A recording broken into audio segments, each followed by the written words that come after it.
Today you are presenting an exhibition that comes to Italy about the Pink Floyd. Have you ever thought in more than 50 years that you are in the music that Pink Floyd, that your art can be in a museum or an exhibition? I'd actually, you know, there's one thing in the exhibition that I've seen in a museum before, and it's a box like that with two levers sticking out. And we called it the Azimuth Coordinator, but it was actually the first ever quadraphonic sound panpots. I've seen that in the Science Museum in London. They have it as a permanent exhibit in the Science Museum, and it's been borrowed for this. So, but no, in general terms, no, I couldn't have imagined that anybody would put this together. And rock music in a museum? What about rock music in a museum? Anything to do with music in a museum is, why not? You know, I see no reason why not. I come from Cambridge, and so there were museums in my life, because the Fitzwilliam in Cambridge is a wonderful museum, and I used to go there. I used to go as a child and look at all kinds of ethnic artifacts from all over the world, and so I was fascinated by Native American culture in North America and stuff like that. So you think that this exhibition, or apart from your music that really does it, I mean, this exhibition can inspire people to move and think different? That I don't know. I mean, that would be quite a claim to make. I mean, does the music do that? I hope so. Actually, some of the response I've had to the new record is people going, "Wow, you're still banging on about not quite the same old stuff, but feels new but old, but whatever, but it's powerful. It makes people think." And actually, a lot of people have said to me about is this the life we really want? It sort of makes them feel better that there is a record like this, you know, that they recognize as being part of what used to be, I don't know, an attachment to the passing of time, and an attachment to the idea that to look at the ways that we human beings relate one to another is kind of important.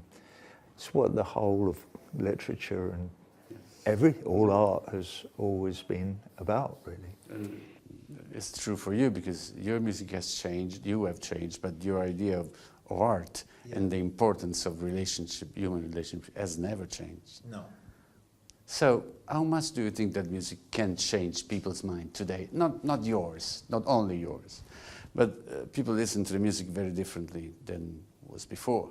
I have no idea, but it may be that if you listen to a piece of music, and I do, and we live in different countries, or we live in different cultures, or we live on either different sides of ideological or religious walls of some kind or another, then maybe the fact that we listen to the same music provides us with a bridge, or that it's a bit like, you know, if we read Orwell or something, it doesn't matter who we are really, or what country we come from, or we can attach to the ideas, or any great writer or whatever, and through reading, through literature, or through visual arts, or through music particularly, we can communicate one with another.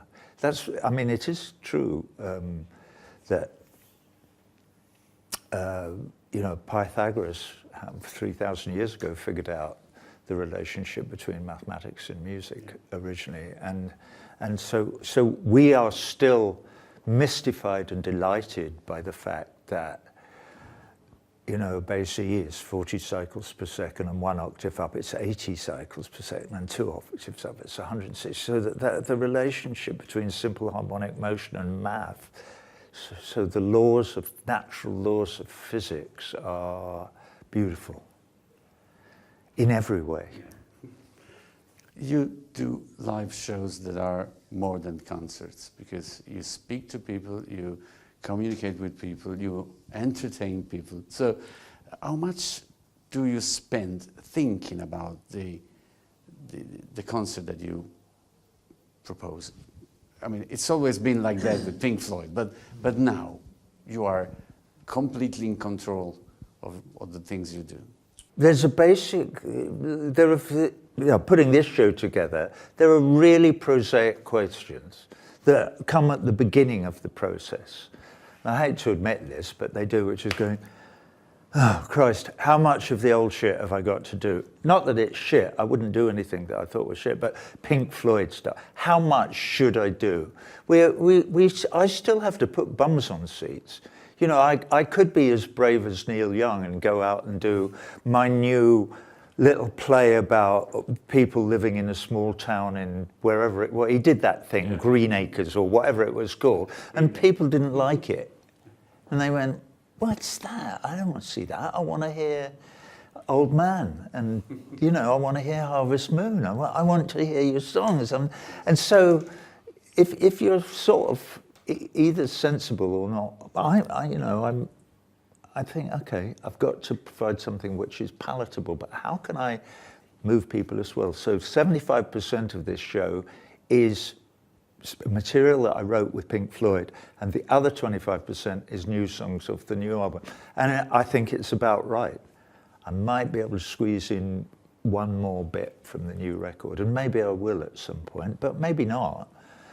But I invite people to come and love, but also suffer with me. Man, the people cry at the show. They weep when we're doing Us and Them, you know. And I have these pictures of these young women, one from Caracas in Venezuela, from the one favela, and a Yemeni girl who was killed a number of years ago, whose image actually comes from the documentary Dirty Wars. Anyway, so I have people weeping, and I, you know, but then we get into, towards the end of the show, we do Brain Damage and Eclipse, and there's and then the pyramid appears, and everybody is like transported into a place of the acceptance of universal love and cooperation between blah, blah, blah, and it's a beautiful thing. It sounds corny, but it's not. It's actually, it's palpable. You can feel it. You can feel it happening in the thing. Yeah, and it's a real roller coaster of a journey. But at the end of the day, it invites people to experience their capacity for loving themselves. You have to love yourself before you can love anybody else, I would suggest. May I ask you one last question? Yeah. You really created worlds for people like me that listen to the music and saw your concert for all these years.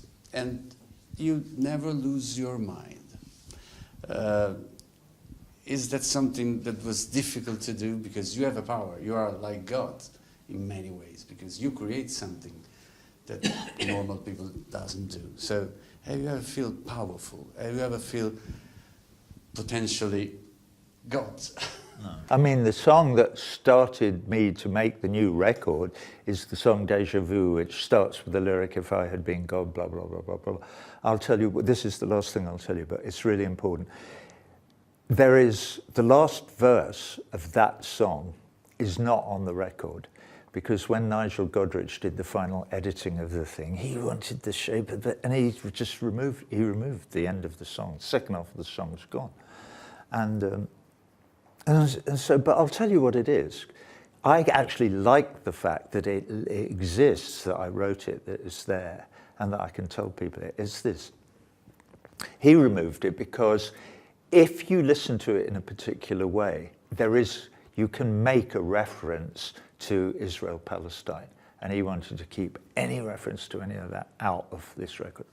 It's this: if I had been God, I would not have chosen anyone.